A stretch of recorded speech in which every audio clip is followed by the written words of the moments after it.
when you're writing the resume, or when a new semester begins and you're sitting in a new classroom, or when you meet new people, a lot of times we're asked to give a self-introduction. So here comes the most basic, but also the most difficult question. Who are you? Do you really know who you are? And how are you going to introduce yourself? So this summer vacation, I plan to take a working holiday in France. Working holiday means that you can work for the host, and the host will offer you free accommodation in return. So in this period, you get to experience the local life. So I found a website called Workaway. So on this website, there are a lot of hosts around the world posting their information on this website. So all I have to do is just writing my own resume and browsing through a lot of host information and send my request to the host I'm interested in to see if they're gonna host me or not.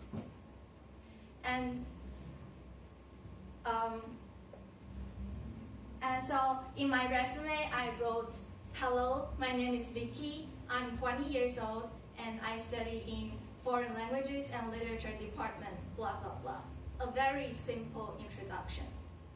And then I sent to more than 5 hosts and waited excitedly for the good news.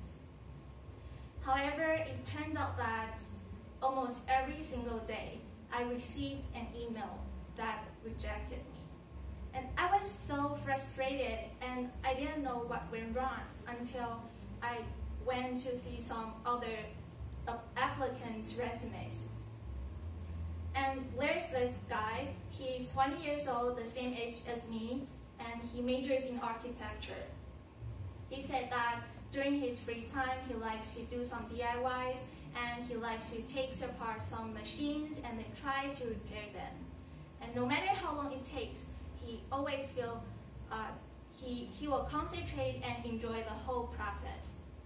So as I read this, through his lines, I feel like I don't really have to meet this guy in person. I don't really have to talk to him.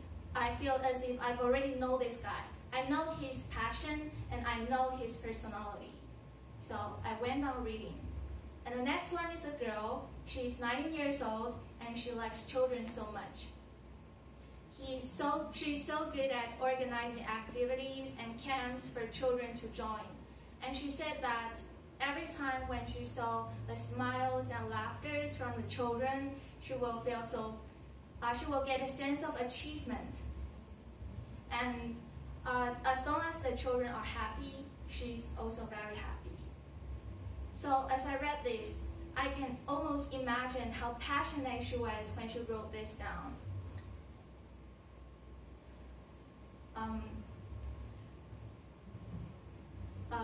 So I also, it dawned on me that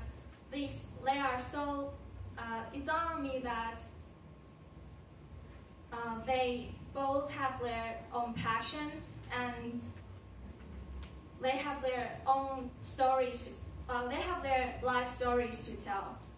And if you don't know yourself, how can others know you? So I decided to change my profile. I found something that can really represent myself. So in the end, I wrote like this. I've been practicing calligraphy since I was 8 years old. And writing calligraphy can not only make me feel peace in my mind, but also sharpen my sensibility to beauty. So I really love to share this culture with people I meet.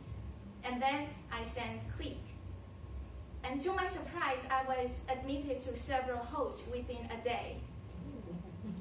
So what I'm trying to say here is that everyone is a unique individual. You don't have to use a lot of titles or labels to pile up your own identity. You don't have to define yourself in such a way. Trust me, you are way more than that. You are more than a merely university student, or you are more than a company worker.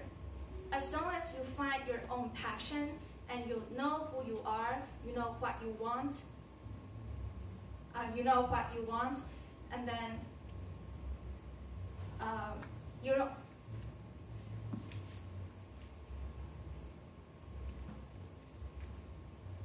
And then you will have your own stories to tell. So next time when I have to give self-introduction, I don't have to say, well, I study in Chengong University and I major in blah, blah, blah. I don't have to say like this. Instead, I can confidently tell people that what I really like to do and who I really am. Thank you for listening.